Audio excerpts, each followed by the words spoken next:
பொண்டாட்டி miss you, sorry, கொஞ்சம் பொசசிவ்னஸில் கொஞ்சம் பேசிட்டேன், மன்னிச்சிடு, லவ் யூ, இனிமே இப்படி நடந்துக்க மாட்டான். ரெடி ஆகிட்டேன், கொஞ்சம் டயர்டாக இருக்குது, பட் ஓகே, வேலை இருக்குது. இங்க பாருங்கள், பாருங்க, miss you.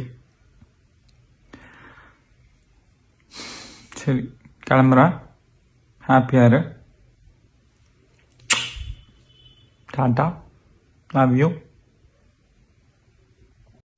Joy Crizildaa and Madhampatty ரங்கராஜோட வழக்கு சென்னை உயர்நீதிமன்றத்தில் விசாரணையில் இருக்க நிலையில் ஜாய் மாதம்பட்டியோட வெர்ஷன் 6 வீடியோவை கொஞ்சம் நேரத்துக்கு முன்னாடி தான் ஷேர் பண்ணியிருக்காங்க. இது மாதிரி ஆல்ரெடி 5 வெர்ஷன் ஷேர் பண்ணியிருந்த நிலையில் 6வது வெர்ஷன் அப்படின்னு சொல்லிட்டு இந்த வீடியோவை ஷேர் பண்ணி பல உண்மைகளை வெளிப்படையாக பேசியிருக்காங்க. அதாவது ஜாய் கிறிஸ்டில்லா மாதம்பட்டி ரங்கராஜ் இவங்க 2 பேர்த்தோட கேஸ் விசாரணையில் இருக்க நிலையில் ரொம்ப நாளுக்கு அப்புறமா ஸ்ருதி இப்போ ரீசெண்டாக மாதம்பட்டி கூட நிறைய ஈவெண்ட்டுக்கு ஒன்றா போக ஆரம்பிச்சிட்டாங்க. அண்ட் மாதம்பட்டி ரங்கராஜ் துபாயில் பார்ட்னர்ஷிப் போட்டு ஒரு புது ஹோட்டலை ஓப்பன் பண்ணியிருக்காரு. அதோட இனாகிரேஷனை நேற்று தான் நடத்தியிருந்தாங்க.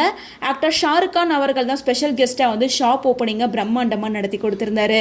ஸோ அதில் ஃபேமிலியாக மாதம்பட்டி ரங்கராஜ், ஸ்ருதி ரங்கராஜ், அவங்களோட பசங்க அப்படின்னு 2 பேர் எடுத்துக்கிட்ட வீடியோ சோஷியல் மீடியாவில் வைரல் ஆச்சு. மேலும் ஸ்ருதி ரங்கராஜ் அந்த வீடியோவை ஷேர் பண்ணி இதே மாதிரி மாதம்பட்டி சக்ஸஸ்ஃபுல்லாக எப்போவுமே இருக்கணும், ஒவ்வொரு முறையும் நானும் கூட இருப்பேன் அப்படிங்கிற மாதிரி ஷேர் பண்ணியிருந்தாங்க.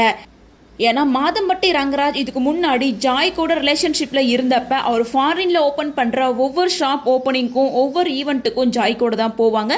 தன்னோட மனைவியை பொதுவெளியில் எங்கேயுமே கூட்டிகிட்டு வந்தது கிடையாது. ஸோ அப்படி இருக்கப்ப ஜாய் கிறிஸ்டில்லாவுக்கு இந்த விஷயம் கொஞ்சம் ஹர்ட் ஆயிருக்கு.